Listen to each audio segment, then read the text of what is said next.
long time ago, in a quiet village by the hills, there lived a young girl named Maira. She was gentle and hardworking. She helped her mother at home, fetched water from the well, and took care of the small garden behind their hut. But there was one thing that made Maira different. She loved to paint.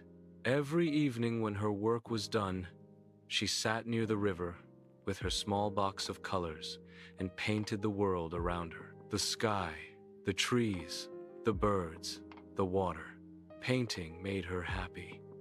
It was the only time she felt truly alive. But the people in the village didn't understand her. They said, "Maira wastes her time with colors and dreams. What will painting give her? Can she eat colors?"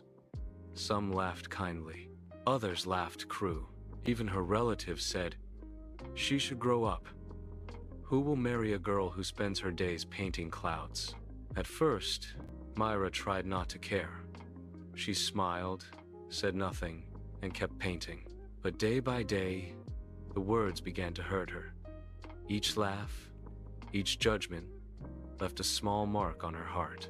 One evening, after hearing a group of girls mock her, she came home quietly, put away her paints, and said to herself, "Maybe they are right.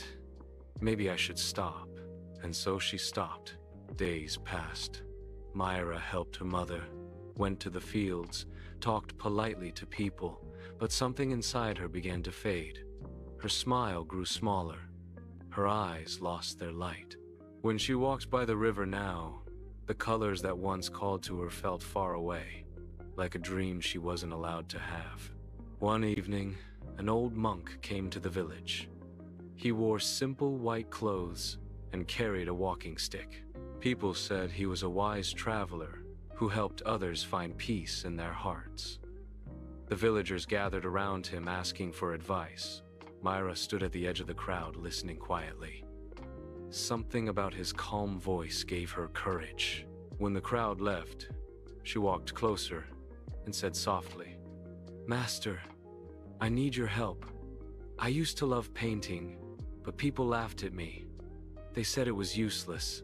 I tried to ignore them, but now I feel lost. How can I live happily when everyone keeps judging me?" The monk looked at her kindly. He didn't answer right away. Instead, he pointed toward the trees and asked, "Do you hear that?" Maira listened and said, "It was the wind moving through the branches." The monk smiled gently. "Tell me, does the wind stop when someone tells it to?" Maira shook her head. "No, master. The wind moves as it wants." "Exactly," said the monk. "The wind belongs to no one. It doesn't ask permission to blow. It doesn't worry if people like it or not. Sometimes it's gentle, sometimes strong, but it always moves, just like a river that flows effortlessly to its destination, without worrying about what others think or say. Its purpose is to nourish and sustain life, and it does so without seeking validation or approval." Monk looked into Maira's eyes and said, "You, child, are like the wind, but you have forgotten who you are. You've given your freedom to the people around you. Their opinions became your cage, just like a tree that stands tall and strong, despite the wind blowing against it.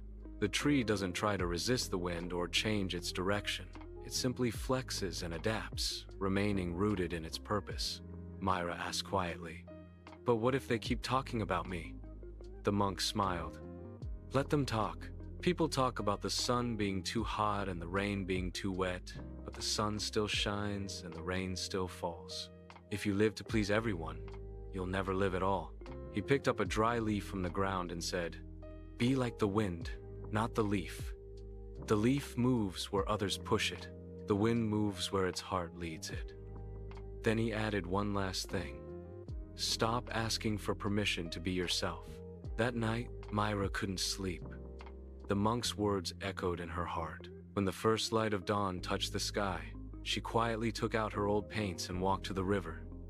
The world was still. Birds were waking up, and Maira sat down and began to paint again. Slowly, gently, freely. People passed by and whispered, "She's painting again. She never learns." But Maira didn't stop. For the first time, their voices didn't hurt her. She painted the rising sun, the clear river, and the soft light on the hills. And while she painted, she smiled. A real smile. The one she had lost. From that day, she painted every morning, and something strange began to happen. The same people who once laughed at her started to admire her work. Children watched her with wonder. Even the elders said, "Her colors bring peace to the heart." Weeks later, Maira went to thank the monk, but he had already left the village. On the stone where he had sat, she found words carved with a stick. "The wind never asks for approval. It just moves." Maira smiled, knowing that she had learned a valuable lesson. She realized that she didn't need anyone's approval to be herself.